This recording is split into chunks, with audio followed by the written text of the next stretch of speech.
welcome back to another fantastic video. Today I am going to talk about why people in the blue zone live longer. That's why people in the blue zone live longer than the rest of the world. Okay. Before we get into this video, make sure to like, comment, subscribe. If you wonder what blue zone is, okay, blue zone are area with the lowest life mortality. Then what does the diet mostly contain? The diet mostly contains of legumes, like beans, whole grain, vegetable, nut, seed.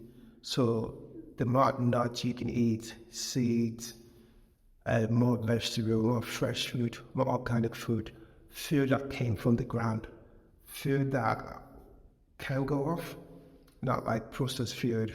Another tip is if you can avoid canned food that have been made and you can't,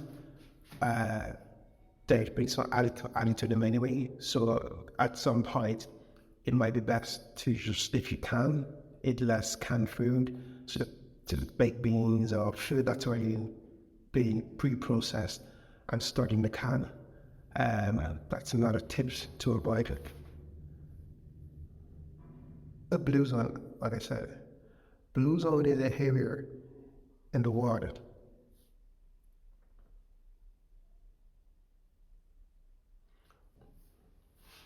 What is a blue zone? Blue zone is a specific area in the world where people tend to live longer, and it's only 20 to 30% genetics that play a factor. For example, you might have some people that smoke and they live to be 98 or 100. Those are outliers. That's not everybody. That's not the majority. That's a minority. You have people that don't care about their diet or their health and they still live a long life. So to sum it up, 20 to 30% genetics that play a role. And that's not to say that we can't live our life, we can't live longer, but with diets and proper exercise and nutrition and having friends and family around, you too can live or at least expand your life by another 15, 20 years or so. So let's get into it. So people in a blue zone tend to mostly eat a plant-based diet. They do eat meat here and there, but it's not the main focus of their diet. It's not the main focus of their diet. Like in the previous video I mentioned the pros and cons of eating meat. If you're a bodybuilder and maybe you're trying to get super jacked and lean, if that's what you want to do, then yeah, by all means, maybe eating meat and lifting heavy weights, you might get extremely muscular and big. But on the flip side, if you don't want any health disease or you don't want any, any cardiovascular disease, you might want to cut your meat down to 2 or 3 times a week or maybe even 5 times a month. Again, this is not a one-size-fits-all. Certain blood type should eat meat more than others. Like I said, I will get into that in another video. Another thing, calorie restrictions. This is my favorite part. I always talk about intermittent fasting. And the reason I talk about intermittent fasting is there's benefit to it. There's pros and cons. The pro is if you fast for 17 hours, autophagy kicks in, meaning your body starts to look for nutrients in food and say, oh, in 17 hours, no food, okay. And it starts to eat up all the dead cells. So any cancer cells, any cells that could cause you diseases in the near future, those cells will start to clean up, and it only clean up all the bad cells and use that for fuel. Another reason why these people live longer, they eat in moderation. There's a saying, eat until you're almost full. Don't eat until what do I say? Everybody loves to collagen food once in a while, that's fine, but eat in moderation. That would be say eat in moderation. So another thing you can do is by practicing intermittent fasting. Like I said, the problem is it's good for your health. Calendars, you the calendars you if you love your food, should I say, you'd have to wait a few hours. Like if you want to learn how to read intermittent fasting, go to my previous video about intermittent fasting. It should be somewhere here. Yeah. Right. People will say there isn't any nutritional benefit in alcohol. But there's been studies done that people that drink a little bit of alcohol live another 10 to 15% longer than people that don't. And now that's not to say, that's an excuse to binge drink. I personally, I'm not a fan of alcohol. It just doesn't agree with me. Now, that's not to say that I don't drink alcohol. I don't. Maybe you might catch me once a year. And it might just be a tiny shot of whiskey. And the only reason would be because tiny shot of whiskey would just not strengthen your body. It's just to wait to, let's say, on occasion, maybe once a year, you might catch one. But I try to avoid alcohol if possible. But if you are a wine lover, perhaps maybe a glass of wine here and there would be really beneficial to your health. So people in some blue zone drink 1 or 2 glasses of red wine by day, which may help prevent heart disease and reduce the risk of death.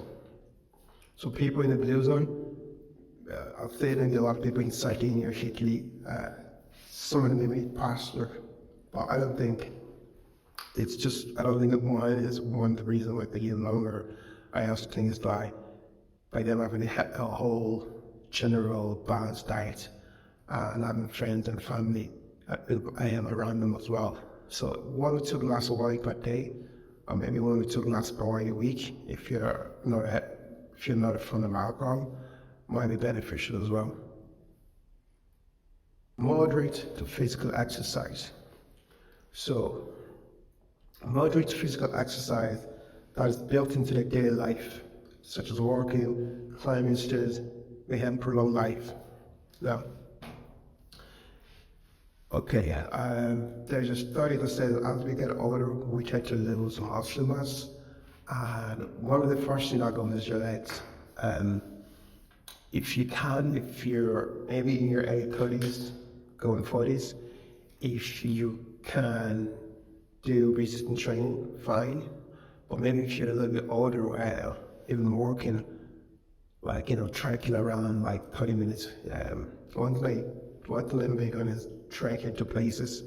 If it's 5-minute drive, then you trek there. If it's a 2-minute drive, you can trek there back and forth. And you don't necessarily need to be a super jacked bodybuilder like lifting 200 pounds or 150 pounds of weight. It just means you just need to get moving. Just in general, people in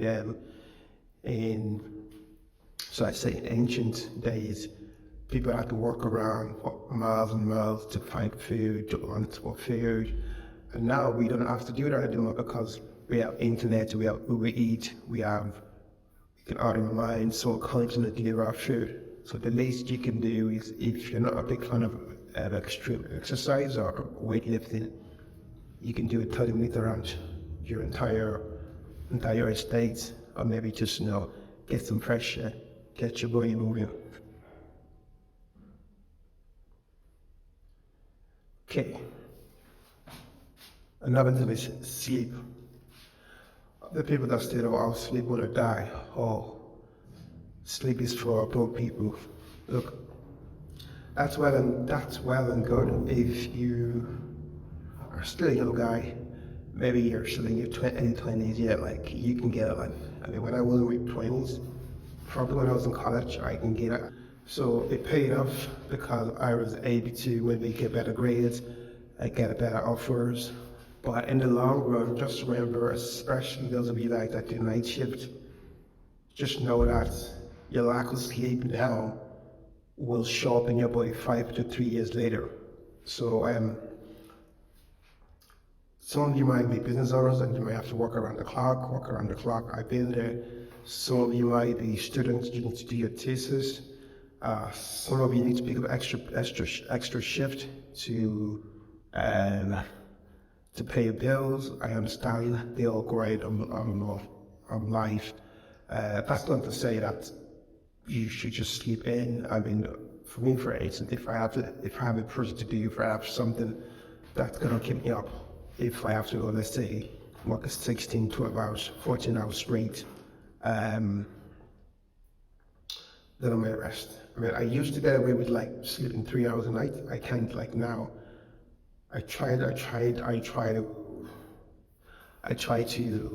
leave for 3 hours sleep, and now I just can't anymore because I get a massive headache or my body just takes a week to recover.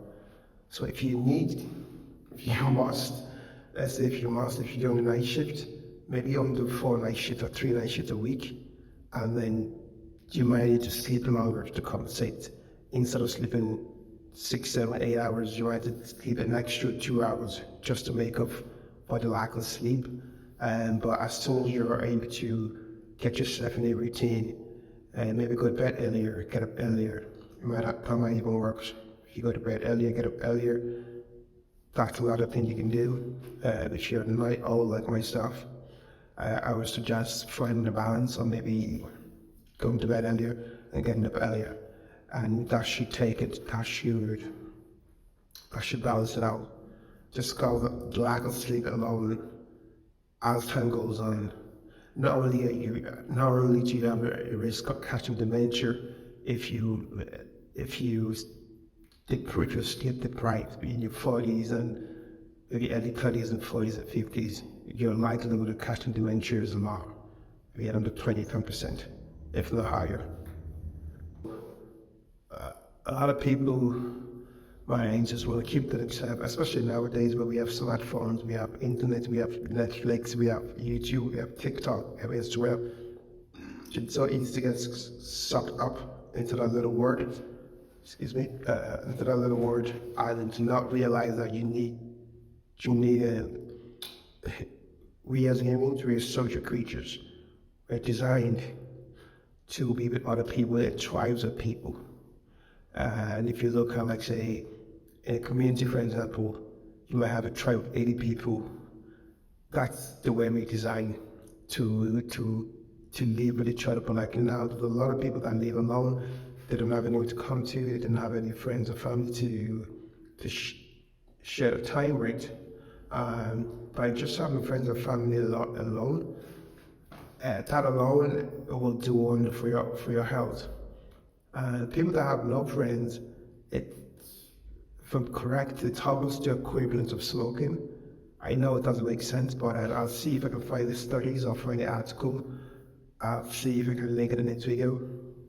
So having great friends, I have sometimes it's easy to get into like I'm just a lone wolf. But tell you this lone wolf, it's probably the worst thing you can do with being a lone wolf, because there'll come a time, and I understand it, there'll come a time that you're going to need people that will go beyond it, not go beyond it above, maybe like, God forbid, you get into old age, or maybe you have several. How many stories have you heard that people died 2 years ago and only in the chopped milk, and their flats were smelling, or they did a wellness check, and until after 2 years or 6 months or 3 years that they found them dead, but they've been dead in their apartment. So just to sum it up, please subscribe.